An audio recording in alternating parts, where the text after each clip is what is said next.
Hello student, कैसे हैं? आप सभी का यहाँ पर स्वागत है। आज हम बताएंगे अकबर के द्वारा लड़े गए प्रमुख युद्ध।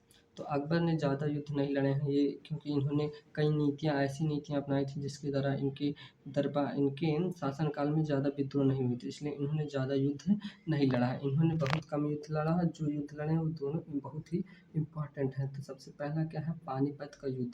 सबसे पहला युद्ध इन्होंने अकबर ने जो लड़ा है वो सबसे पहला युद्ध होता है अकबर द्वारा लड़ा गया पानीपत का युद्ध। 1556 ईस्वी में लड़ा गया था। किसके साथ? तो अकबर व हेमू के बीच लड़ा गया था।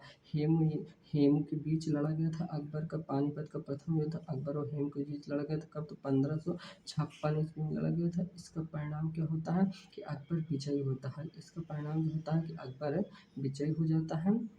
इसमें वाले पानीपत का प्रथम युद्ध में अकबर विजयी होता है, हेमू जो होता है वो पराजित हो जाता है। 1556 ईस्वी में लड़ा गया था।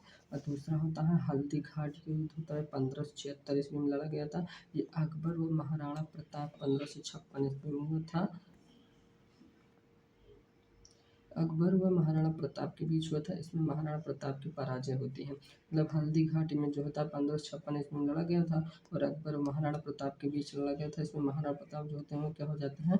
पराजित हो जाते हैं। हल्दी घाट के युद्ध में महाराणा प्रताप पराजित होते हैं, मतलब अकबर की इसमें विजय होती है। इन दोनों युद्धों में अकबर की विजय हो जाती है। मतलब पानीपत के युद्ध में, पानीपत के द्वितीय युद्ध में भी अकबर की विजय होती है और हल्दी घाटी के युद्ध में भी अकबर की विजय होती है। ये दोनों ही बहुत ही इम्पॉर्टेंट युद्ध हैं। ये अकबर के द्वारा लड़े गए थे, सबसे इम्पोर्टेंट युद्ध हैं। इससे कोई ना कोई क्वेश्चन आता है जरूर।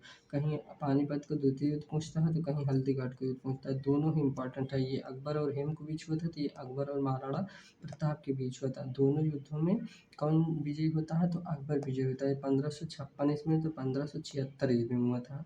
1556 और 1576 सन आपको जरूर एकदम रट लेना है। सन तो आपको ये भूलना ही नहीं है।